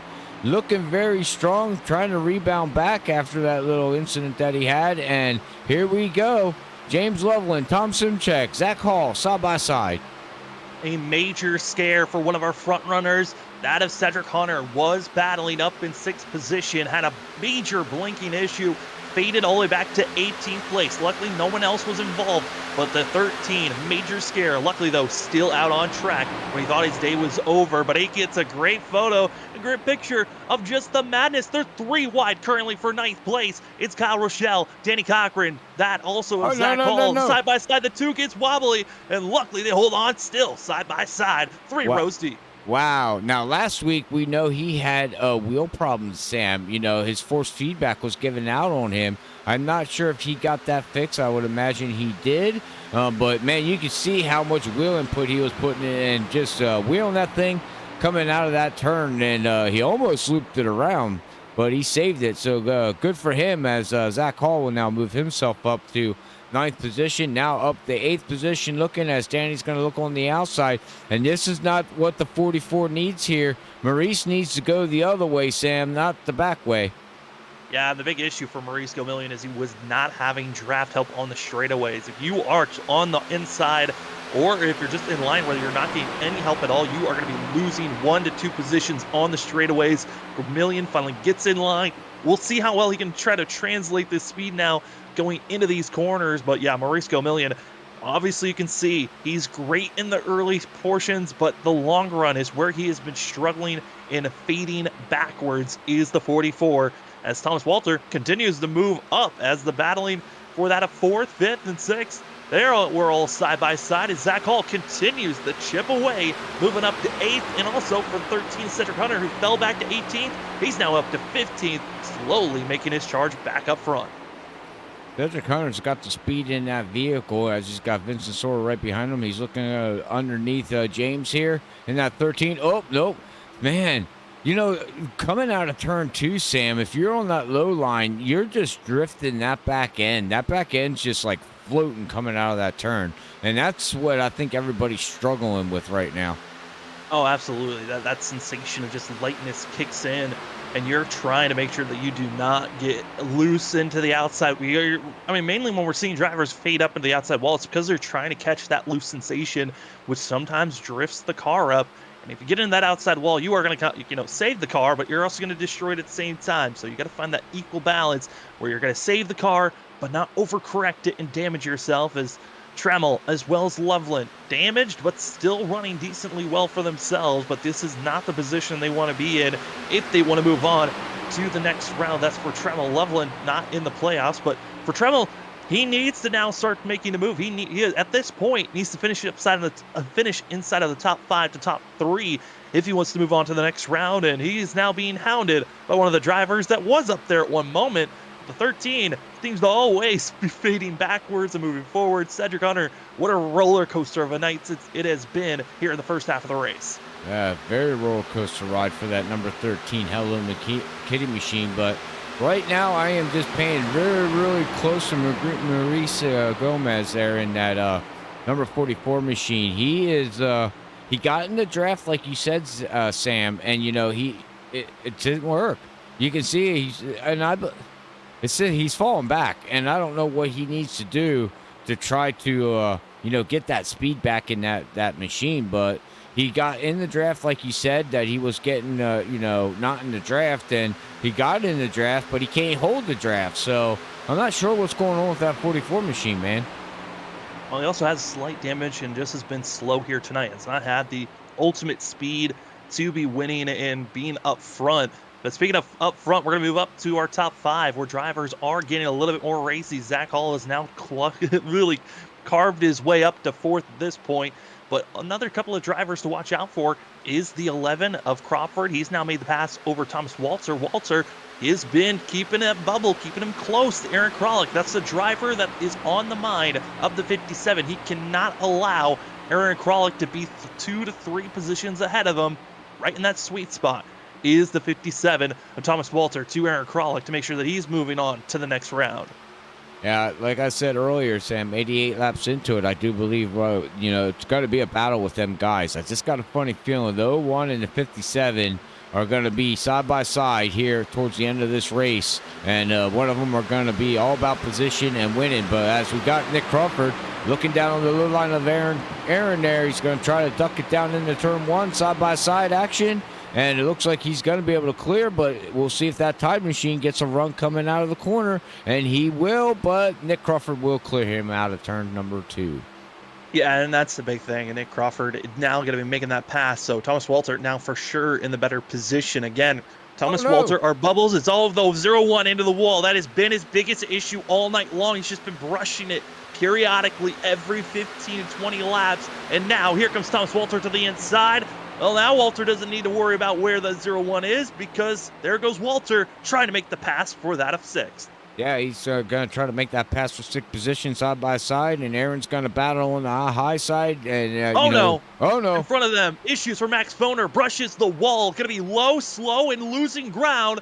Was looking promising, was up in the top 3, and now Max Foner drops all the way back to 9th after damaging himself and being slow, and here comes another pack getting by the 51. Oh, man. Great run for Max, and unfortunately, like you said, he was in the top 3. He was looking good for the playoffs and trying to work his way into the playoffs if something happens. I mean, he was on that, basically, he had the win situation, but unfortunately, he hit the wall, and now what, Sam? I mean, now you just ride it and hope something happens because he's got really good right side damage on that machine. Yeah, it's practically just wait until a caution comes out for that of Max Foner. He's going to try to reset, recoup, and maybe make a push forward, but he just went from up in 3rd back to 10th. Back to 13th, losing 10 positions. And now going to be trying to make the pressure on the 8 of Tom Sinchek. Sinchek's been off.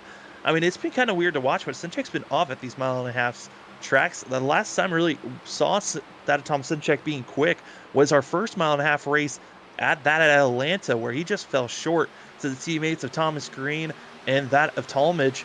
But finished 3rd place for that race, one of his best finishes at the 1.5 mile courses. But ever since Atlanta, it's been kind of weird watching the 8 perform well. But he does have 2 wins this season.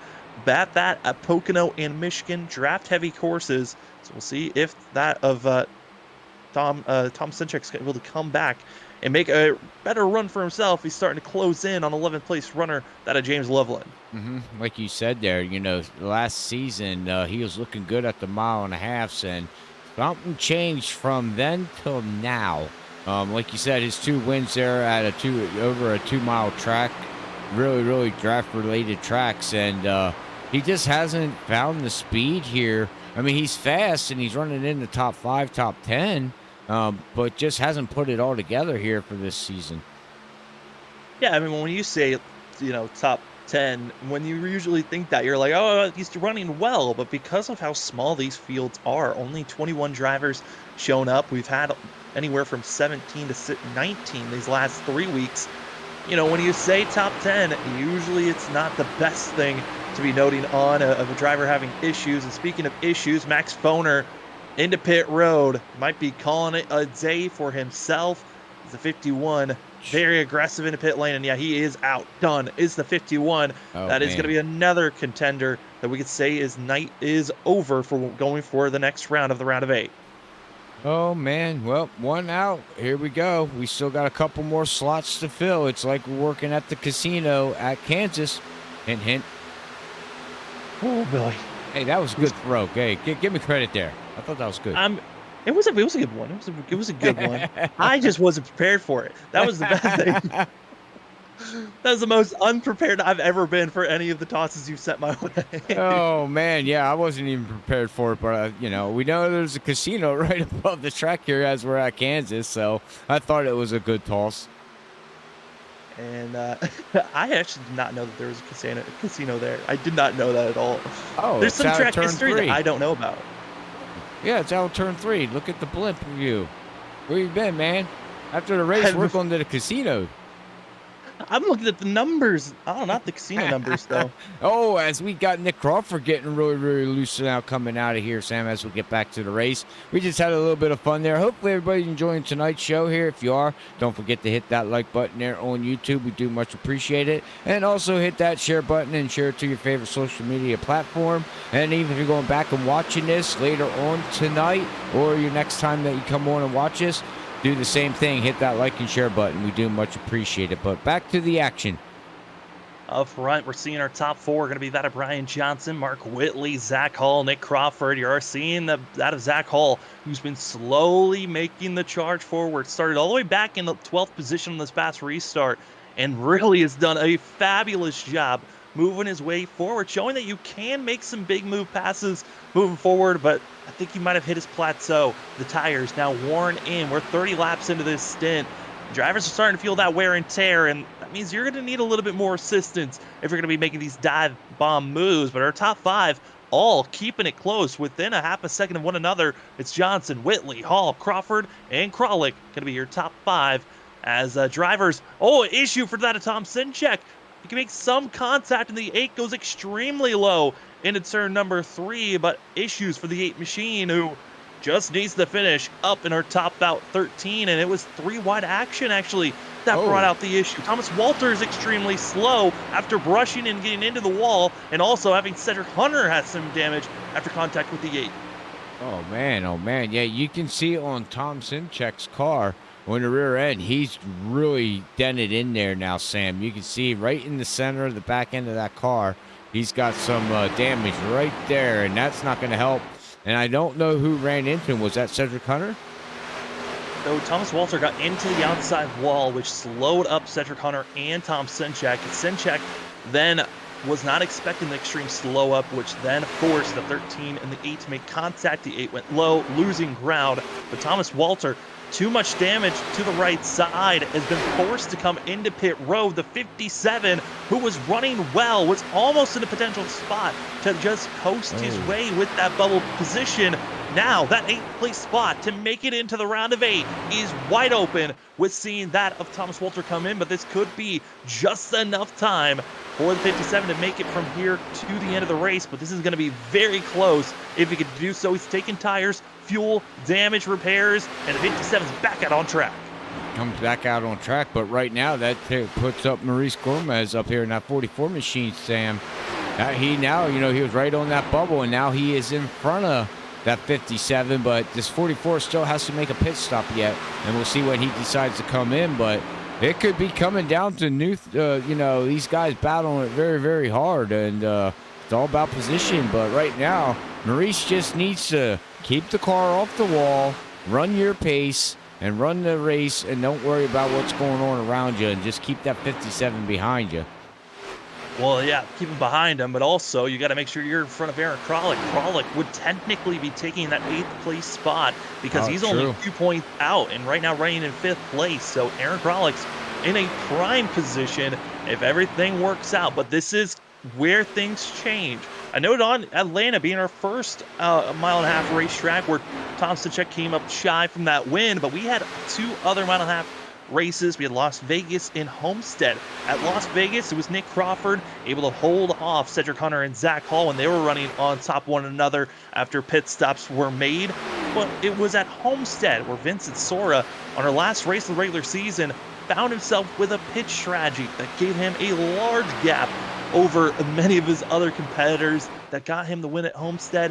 It might be a similar strategy here of tires and pit strategies that can get these drivers to victory lane. And that's when we're going to be waiting. Who wants to come to pit road, as we are finding ourselves about that of 8 to 15 laps away from pit stops. All right, well, 8 laps to go here, possibly, but we'll have to see when these guys decide to make their pit stop here, Sam. As we're now single file, we're in the basically just watch and see what happens here, ladies and gentlemen. So 105 laps in the books of 150 here, and really not much battling going on through the field now no more. It's everybody's place where they need to be as of right now. Yeah, this is probably the best racing action on track to see side-by-side Danny Cochran as well as Kyle Rochelle. This is for 6th place. They're trying to catch up to our five leaders that are in line. But when you're side-by-side, you're costing yourself time. Cedric Hunter, who made contact with the 8, both those drivers still with one another for that of 7th and 8th place. I mean, for 8th and 9th places. Into the wall, going to be the 2, Danny Cochran. Watch out, Cedric Hunter dives it down low. Going to be trying to make the pass over that of the 2 and also that of the 1. Looks like he might be able to clear that, as well as we're seeing the 99 of Dylan Walterman getting back out on track after making his pit stop. And oh boy, Cedric gets loose but holds on as turn 2. Oh, we got a big battle, like you said, going on back here for 6th, 7th, and 8th position here, and these guys are just tooth to tail. Side by side, got Aaron Kralik trying to stay up there in the top 5. He's looking pretty good right now, and that's where he needs to be. But this pack right here is about 4 seconds behind that front 5. So, like you said, they just keep losing more and more ground battling it this way, side by side. Yeah, the side draft is causing both drivers to be slow, and when there's more drivers in line, that's the faster that lane is going to be on the straightaway. So everyone's trying to make sure they're in the proper positions when they finally have gotten to that. Kyle Rochelle, Tom Stachek, teammates from RS Racing, going to be working with one another here, trying to get by. We'll see who wants to work with who, because Tom Stachek in the more preferred spot with more drivers being knocked out of this race. The 8 in a position where he's technically locked in, so there's 4 positions still wide open. Cedric Hunter with 19 points. He might be also in a locked-in spot with the amount of drivers that are still racing out here. Puts Nick Crawford as a 12-point buffer with all the bonus points that the 11 has grabbed in that of 4th place position. He's feeling comfortable. It's Mark Whitley, who's 7th in points, who did not have the biggest gap, but after the stage break had 6 points of a buffer. He currently is now finding himself in 2nd, so it's really all about that 8th place position and points. Who's going to take Thomas Walter's spot? Or is Thomas Walter, by pitting early, worked out for himself, as that is our top 5 currently? More drivers into pit road. Danny Cochran going to be the first of those in the top 10 to make his pit stop. 110 laps in the books of 150, and these guys are soon going to be making a pit stop, ladies and gentlemen. So real quick, we're going to run to our final commercial here, and thank you to iRacing for giving us this great platform. But we will be back to see the finishing race and the pit stops occur, side-by-side action here at Freaky Fast Broadcasting. Stay tuned for more action. We'll be right back.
Welcome back, ladies and gentlemen, to the NAISCC Track Racer Cup Series for the end of the round of 16 to see who are going to be the 8 drivers moving on into the playoffs. As you see, our front runners, pit road is underway. Green flag pit stops. Brian Johnson, Zach Hall working together into pit road. And the only driver that is not coming to pit road is going to be the 13 of Cedric Hunter.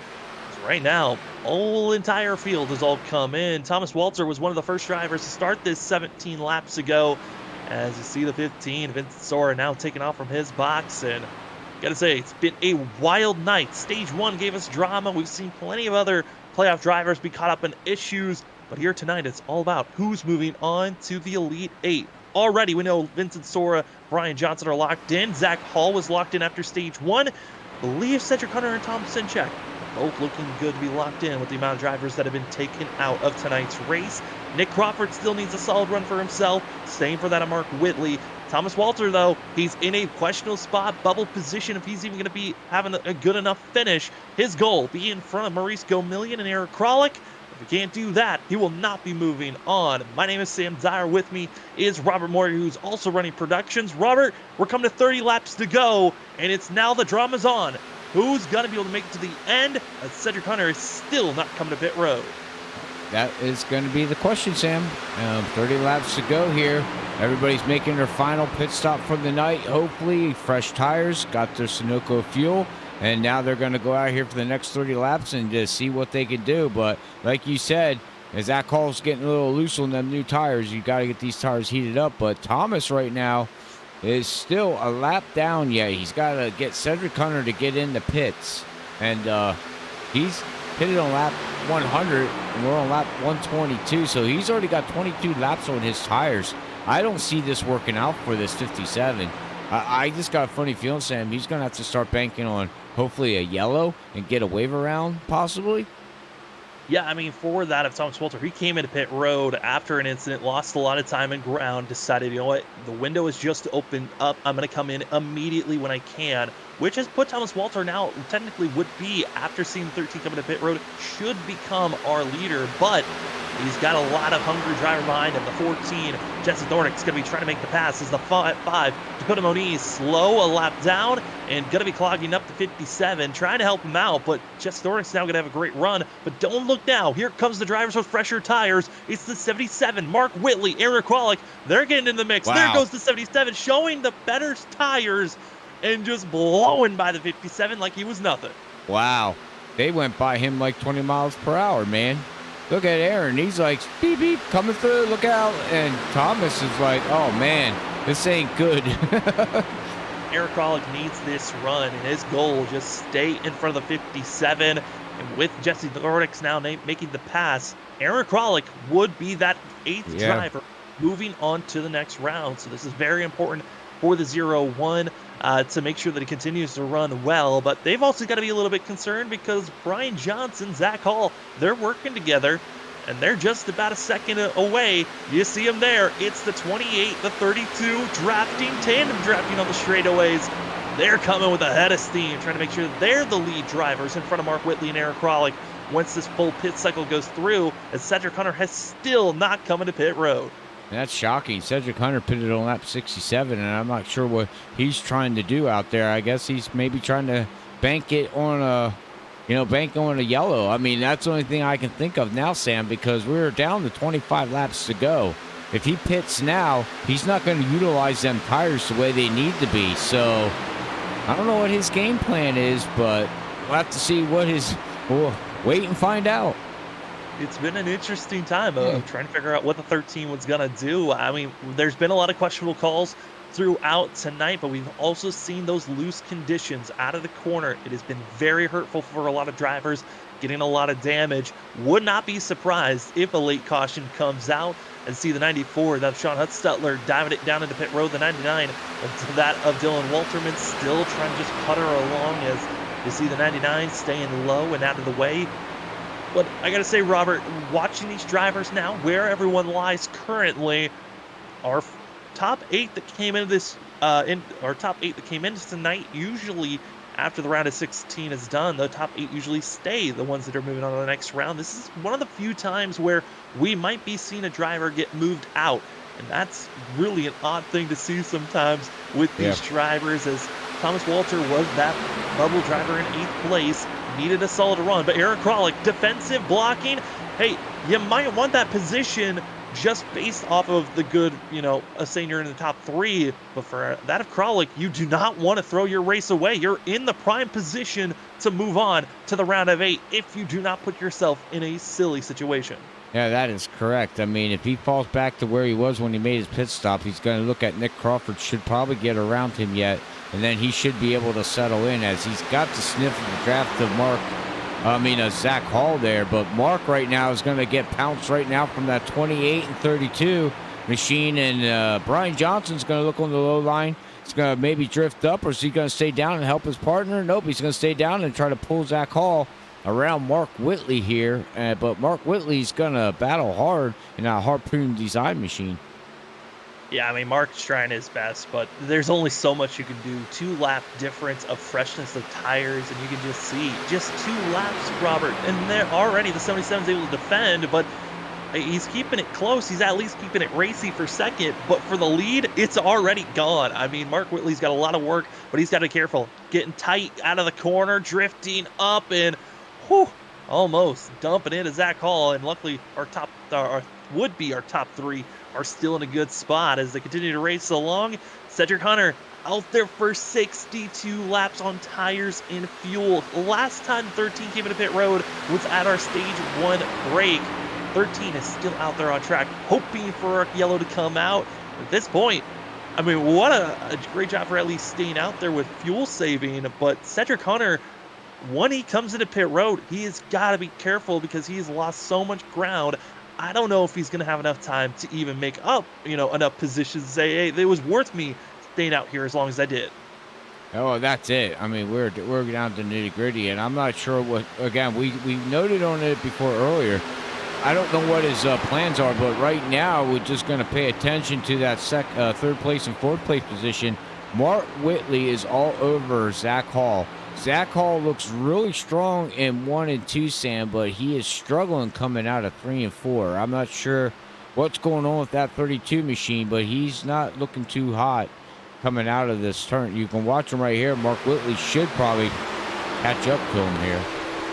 Mark Whitley has to be aggressive here early. He needs to make sure that Zach Hall and also Brian Johnson use up their tires as much as possible here. But if they don't use up those tires, it's now going to be giving, really the 28 and 32 plenty of time to pull away. Cedric Hunter into pit road. You saw the 13 drop. Brian Johnson, now your leader. Driver that has led the most laps here tonight, going to get that bonus point on top of many others that he's grabbed here this evening. Brian Johnson, I was looking at some of the crazy stats this season coming into tonight. I was just so surprised.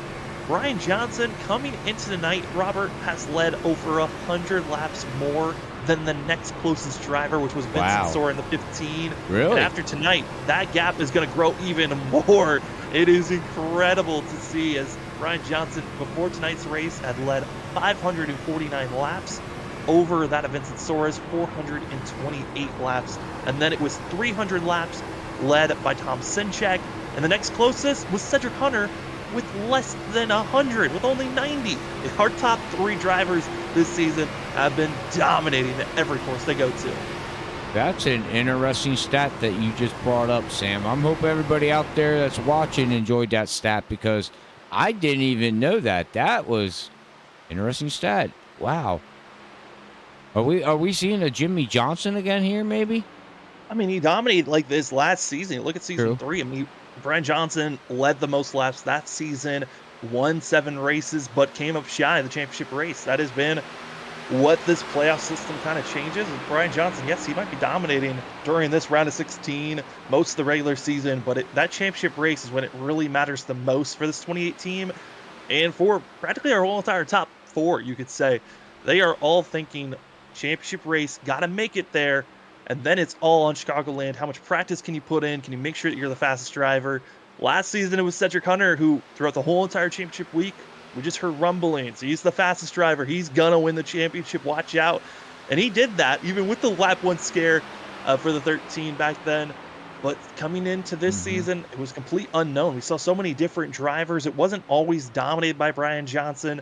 We saw a lot of, winners throughout this season. So I wouldn't be surprised if we see someone completely change who's going to win, especially because of just top to bottom, the 8 drivers that are technically would be into our final, our Elite 8, all 8 of them could win the championship this season.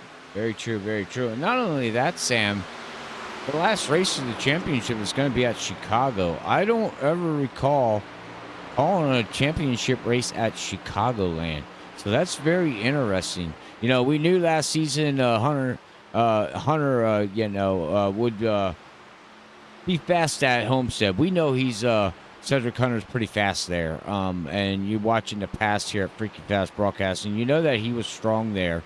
And the Brian Johnson, dominated and came up short. And that just goes to show you, ladies and gentlemen, that you can dominate everything that you want. Drivers get upset because you dominate, but doesn't mean you can win the championship. And that was proven last year when Brian Johnson was battling and Zach Hall were battling for that championship with Cedric Hunter. And it was a very interesting battle, but Cedric Hunter, got the win. Won the championship. But like I said, we're heading to Chicago. Do you ever recall calling a championship race at Chicago?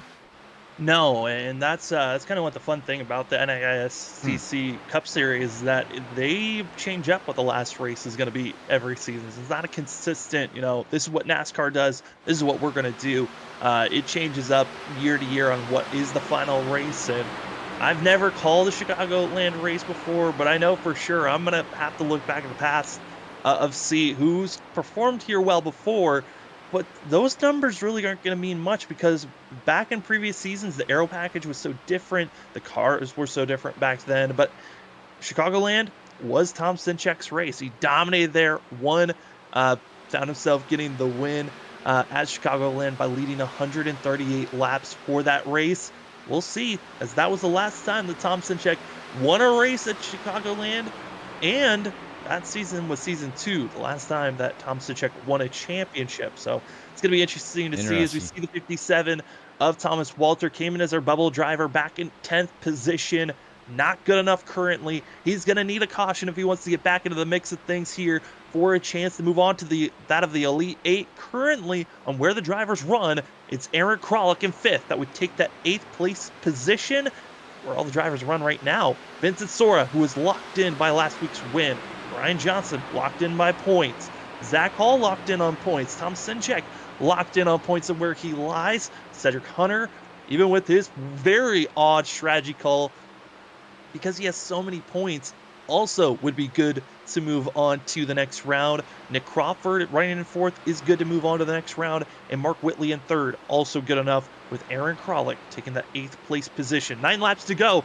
But Robert, we've seen in this series and many others that we cover here at Freaky Fast Broadcasting, the race is not over until we see that checkered flag. Oh man, well you didn't say the word. That's all we're gonna leave it at. I was waiting for you to say it. You didn't say it, but that's right. I mean, so we got the final rundown here, and basically for look up here to Aaron Kralik, he just needs to ride now. There's no point. Just take it easy. Keep the car underneath you. You got 8 laps to go, and you move into the final top 8 in the playoffs, and that's what he needs to do. And right now, he's just looking smooth, look clean. There's no rush. He doesn't have to worry about anything, and just finish this race out. Yeah, just trying to make sure that he could just keep calm, get the best run he can. And Eric Kralik right now, I mean, running in 5th place, this is tied for his best finish of the season. Kralik's other best finish was 5th at Atlanta. So trying to stay consistent with the 1.5 mile finishes, running well currently, 7 laps to go for our leader of Brian Johnson, looking for his 5th win of the season if he can get it done here tonight. And what a season it has been for himself. I mean, he's gotten himself wins, dominated at the road course, at Daytona road course, then won, at Dover at the concrete Monster Mile, then won at the other race at that of Watkins Glen, or other road course, sweeping the road courses, and then won at Nashville Super Speedway, sweeping the concrete races. Robert, it's been very weird to see the different races that have been won by Brian Johnson. He won the road courses, which he didn't really do that much of last season, and then also winning at the concrete racetracks, which he didn't do last season either. So just changing things up, and might see a championship in his grasp if he can keep with the pace that he's going with. But up front is Brian Johnson, Zach Hall, and Mark Whitley. Still, those top 3 within a half a second of one another. half a second. Mark Whitley's trying to catch up there to Zach Hall, but I think these guys right now are just settled where they need to be. There's no point in trying to do anything. Just finish out the race with 5 laps to go. Why jeopardize anything? I mean, for Brian Johnson, it don't matter if he wrecks, he wrecks. You know what I mean? He's locked into the next round. But we don't want to see anything happen to Mark Whitley and Zach Hall. As we don't try to bring up the past, but we've seen what happens on, when you're battling hard with somebody and get knocked out of the race and you literally lose the championship. And we've seen that with Mark Whitley. Back-to-back nights and just had a chance to, within 1 week, Sam, 1 week, he could have 2 championships, and the other one was locked up as we're oohing. What are we oohing about? Oh, Brian Johnson almost clobbering the wall with Zach right on his back bumper. Our leaders almost talking about hard racing and throwing it away. Well, like you were going to throw on. Mark Whitley almost, saw his chances thrown away twice in that week. Almost became a 2-time champion in 2 different series. And, Zach Hall and Brian Johnson almost said, you know what, we don't need to win here at Kansas. We'll just throw it away as it's 3 laps to go. 3 laps to go, and I think Zach Hall said, you know what, buddy, you're my teammate, but I'm going to back off a little bit because you scared me there for a minute. Oh, absolutely. Even Mark Whitley backing off. I think Mark might have heard us and said, you know what, let's just make sure I make it to the next round. I've been here, done that. I ain't doing that again. 2 laps to go. It's Brian Johnson, Zach Hall, Mark Whitley dropping back. That of Nick Crawford in 4th. Eric Kralik in 5th with Tom Sinchek, James Loughlin, Kyle Rochelle. Cedric Hunter's done a great job moving up to 9th with those fresh tires. Running out of time, though, to gain any other positions. With Jesse Thordick in 10th place, currently on where the drivers lie. As we're going through 3 and 4, Brian Johnson, what a season it's been for himself. Zach Hall getting a great taste of the dirty air, not able to really challenge or make a pass, but the freaky fast white flag now in the air. We're racing it to the end, and it's all Brian Johnson and Zach Hall going through 1 and 2. They go through 1 and 2, the final time, 150 laps, getting ready to be put in the books here. Heading down the back stretch here at Kansas, looking very sharp, and we know who basically is going to be into the playoffs here, and that 57, unfortunately, is not going to make it into the playoff for the round of 8. But right now, Brian Johnson comes out of turn 4, goes across the start-finish line. Congratulations to the top 5 of Brian Johnson, Zach Hall, Mark Whitley, Nick Crawford, and Aaron Kralik. Finishing 5th. Great run from him. Might have been 6 seconds behind, but that 0-1, Sam, in that time machine came out and did what he needed to do to advance himself into the top 8. So that's momentum there. It might not be a win, but that is something that he can, go off of and get prepared to battle these guys for a championship. Absolutely. And, watching these drivers up front, Brian Johnson getting the win, no surprise. He was the fastest driver, got the pole, never looked back, and it took the dirty air and put it in front of every driver's nose and never looked back, getting the win. Zach Hall, second place once again. Yes, he's gotten a win, but I think he's getting tired of second place finishes. And Mark Whitley, he's got to get tired of third places because that has been his best finish, and this is his 4th time finishing in 3rd place. He wants to break that if possible. But for us here tonight, we're going to step aside for a quick moment. When we come back, we'll talk to our top 3. Brian Johnson, our victor, with Zach Hall, Mark Whitley. And for us, our post-race show starts in just a few moments.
Welcome back, ladies and gentlemen. It is time for our post-race show here for the NAISCC Track Racer Cup Series, the final race of the round of 16 to see who's moving on to the next round, to see who will be in the Elite 8. We'll find out. We'll talk about that more, but first, we got our top three ready for talking action. We're going to bring up the 77 of Mark Whitley, who gets another third-place finish here this season. Mark, third place seems to be your sweet spot. This is now, believe, your fourth third place finish this season. Haven't been able to crack the top two just yet, but hey, another solid finish that propels you into our Elite Eight.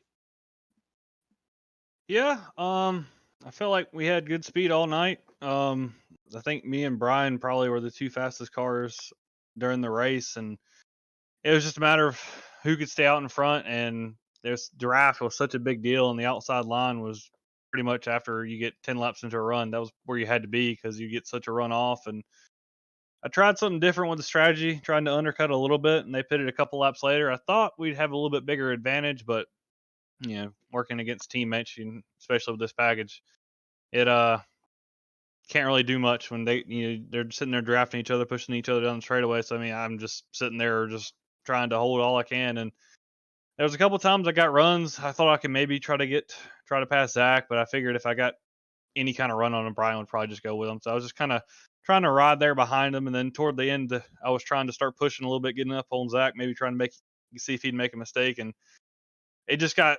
I've tried to save a little bit more tires in the last run, so I'd have a little bit more, but all I did was just make it tight. I got up behind Zach, and I just brushed the wall a little bit one time, and I lost their draft. And after that, it was just them battling each other, and I was just riding for third. Third's pretty good, get to move on next round. That's big picture. I know that's the main thing I was sitting there thinking of, just trying to finish a good spot, but had 2 wins last year, haven't had one yet this season, so trying to get that first one. Third place is both great and kind of just blah, I guess. Yeah, I mean, speaking of, the next round, round of 8, we got ourselves New Hampshire and Talladega, the two races where I feel like you as a driver can thrive at. How are you feeling about those next couple of races, though? Yeah, New Hampshire, I've always been pretty good there. Even with this car, I know a couple different packages, this car, next gen car. I mean, New Hampshire, I don't know what it is. It seems like I get a decent handle with it. I know there's going to be, there's going to be fast guys, Brian, Zach, all the Cat 5 guys. They're all going to be fast. Just hopefully go ahead and maybe sneak in a win here. We go into Talladega not needing a miracle or not needing to, get caught up in a wreck. Always nerve wracking when you go to Talladega and it's like, well, you get caught up in the big one. There goes your whole season of progress and whole season of hard work. So trying to try as best we can, maybe get that win next week at New Hampshire and just try to lock ourselves in. If not, just try to finish as good as we can. That way we can try to avoid, not need a good finish at Talladega, just need a solid one. Because anytime you're up there messing around at Talladega, I mean, the big ones around every corner. I mean, one slip up by one driver, one lag of somebody's internet, and it's just like you're done. So Talladega is going to be the big wild card, so we'll see how we can get through this next round. Well, Mark, it's been a great season so far. You'll make it to the next round, but for you here tonight, we give the floor to you for any shoutouts. Oh yeah, big shout out Harpoon Design. I threw on a paint scheme I'd run earlier this season. Last time I ran it, I won the race in SRU, so I was hoping maybe bring me a little bit good luck. Third place is pretty good, I guess. Check him out, harpoondesign.com. He does a great work. He also does a bunch of stuff on trade and paint. If you want to see what he's already done, check him out even more. Then Shop Angry Duck. They're the one-stop shop for all your race wear, race apparel, t-shirts, hats, anything you could want. Want to get a custom driver, out here, go ahead and get one of those, or anything, race wraps. If you're in the market for trying to get wraps on a race car, they do those too. So just check them out at shopangryduck.com.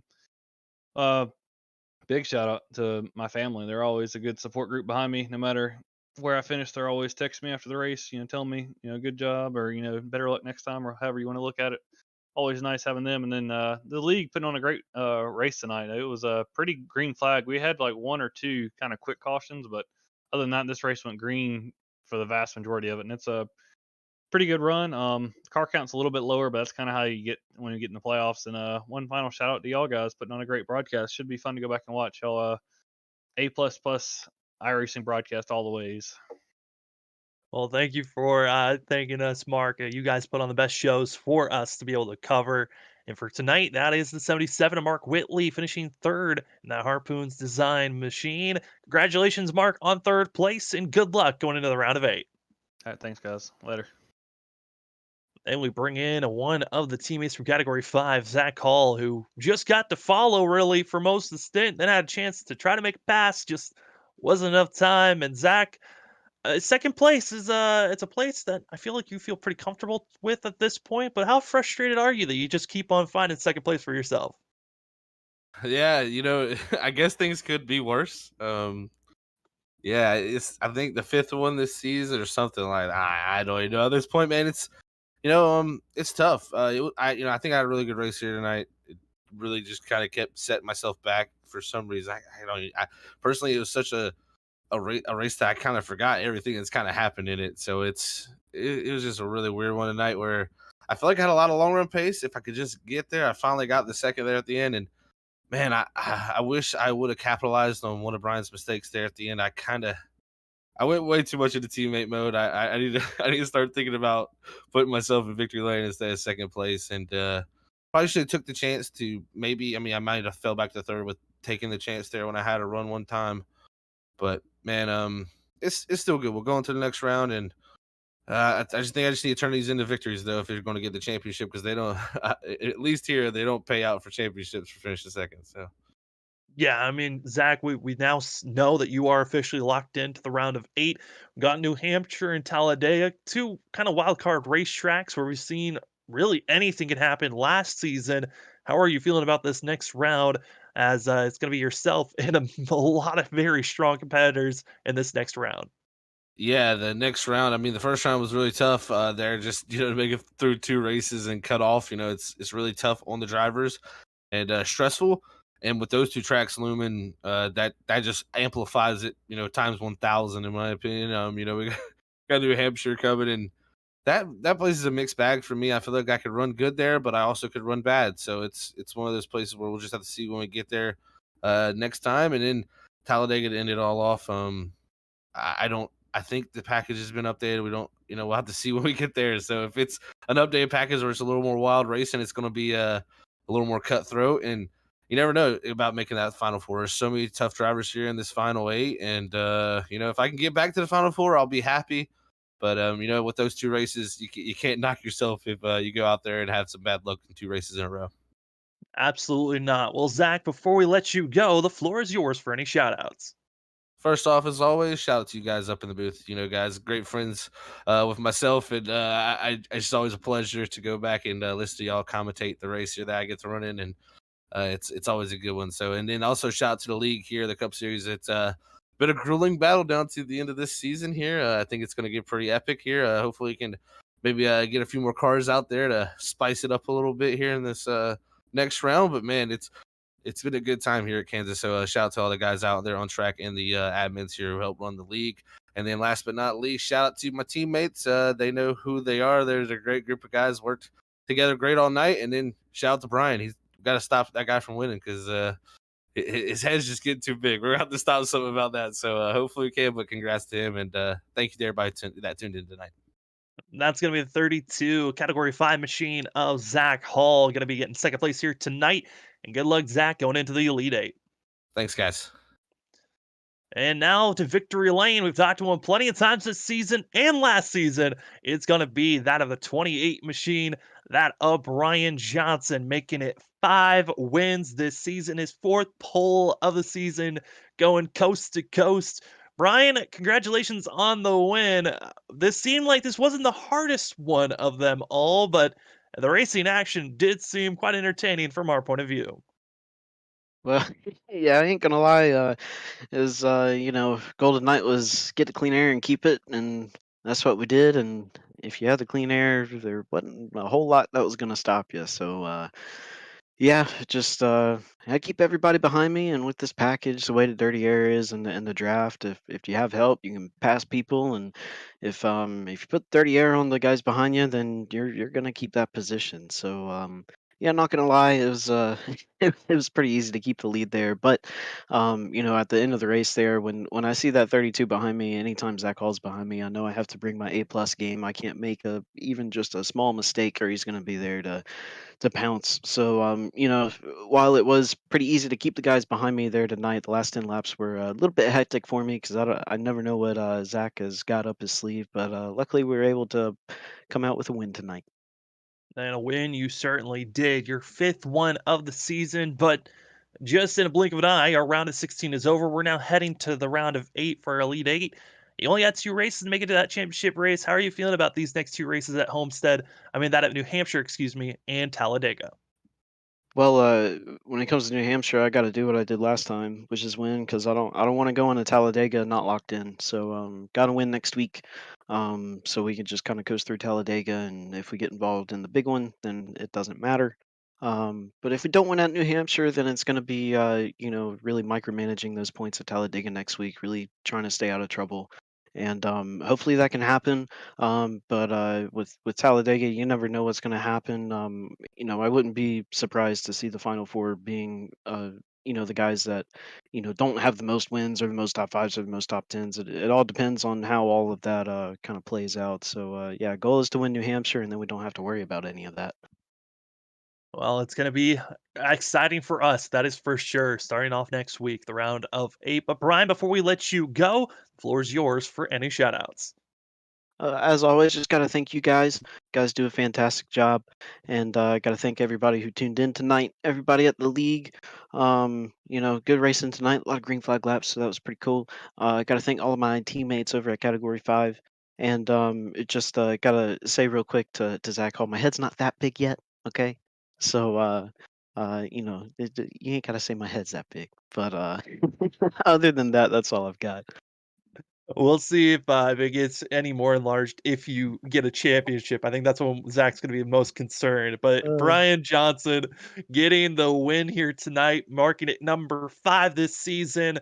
Hey, if you keep on winning throughout the rest of the playoffs here, Brian, you'll break your record from last season of 7 and get 8 potentially, as it's going to be the 28 getting the win here tonight. And good luck, Brian, going into next race. Thank you, sir. As tonight comes to a close, we'll have to take a look here at our unofficial racing results, as it was a wild night of unknown. Who was going to move on? We started out with 16 drivers, but coming out of tonight's race, some had some highs, some had some lows. And on top of the board, it was Brian Johnson, Zach Hall, Mark Whitley going to be your top 3 that we got to talk with Nick Crawford and Eric Kralik, who takes the final spot, making it to the Elite 8 is that of the 0-1 in 5th position. Tom Sinchek, who also will be moving on to our championship racing. James Loveland's going to take 7th with Kyle Rochelle, who came up shy in the 1 with too much damage. In 8th, Cedric Hunter in 9th, with Jesse Thordick going to be taking that 10th place position. Maurice Gomillion in 11th needed a better run. Same for the 2. I mean, you go down the list from here on out, you just see a bunch of drivers needing better nights. And we're going to move on to our Elite 8. You feel bad for Max Foner, who was up front at one moment in the top 3, then got caught up in an incident and had to pull it down to the pit road. It's just a tough night overall. And as those listings of our unofficial results are done, I've got the list here of the drivers that are moving on. Started with 16, but here are the 8 that are still eligible to win a championship this season. Winner from last week at Richmond locked himself in already coming into tonight. Vincent Sora in the 15 machine. Winner tonight already was locked in before the race even hit the green flag. Brian Johnson in 28 also going to be moving on. Second place finish here tonight. Zach Hall also will be moving into our Elite 8 with Tom Sinchek, Cedric Hunter, Nick Crawford, Mark Whitley, who finished 3rd here tonight. And taking that final spot, it's Aaron Kralik. Aaron, congratulations on taking that spot, pushing out Thomas Walter from the 8th place position. That bubble spot was so close and narrow. I noted on it before, Robert, our 7th down to 13th. They just had a 6-point difference from one another. So it was really all on the line. So many drivers had an opportunity to move on, but it was only one. And it was that of Aaron Kralik that was able to take that 8th place spot, with Mark Whitley staying in as well. That is correct. Well, there is your top 8. And like you said, we go to New Hampshire and Talladega next week. 2 rounds, top 8. And it's going to be a grueling race because you can only have one winner. One winner next week, ladies and gentlemen. And that's going to find out then when we go into Talladega. We're going to have 7 drivers basically battling for points, trying to stay out of the havoc. It's going to be very interesting to come and watch. So make sure you tune in, the next 2 weeks here on Saturday night at 8:50 when we go live here with the NAISCC Cup Series, as we're in round number 8 here now, 2 races. And before we get our top 4, to head off to Chicagoland to crown a championship. But wow, what a race. Yes, like you said there, Sam, congratulations to Aaron Kralik, man. Good job, man. You did what you needed to do. You didn't have to win the race. You just needed to beat a couple drivers, and some drivers had, unfortunately, some stuff that happened out here on the track. And then you had the Thomas that basically came down to the second half of the race that you had to worry about racing and stay in front of, and it all worked out. And, next year, Thomas, if you go back and watch this, you'll be back into the playoffs, and maybe hopefully the team and that crew can turn things around there for them. But with that being said, ladies and gentlemen, we do much appreciate everybody tuning in here at Freaky Fast Broadcasting. We can check out our next upcoming schedule here, as Sunday night we are soon going to be starting at the end of the month MPI Cup Racing Series. Make sure you're going to check us out on Sunday nights. That's going to be great action racing there with the next gen cars. And then we got the off season. We're not broadcasting Monday night, as the NAISCC Truck Series is right now off on their off schedule right now, getting things ready to gear up for their next season coming up here very, very shortly. And then on Wednesday night, we're with the Underdog Racing League as we go to the Pocono Raceway, the Tricky Triangle in the Gen 6 cars, as we'll see how they take on that turn. No 4 turn. No, there ain't no 4 turns there, ladies and gentlemen, as we all know. So we'll see everybody up there at Pocono. And then on Thursday night, we are going to be with the Stars and Stripes at 9:20. And you can see that at the Rock. And then next Saturday, New Hampshire, 8:50, round of 8.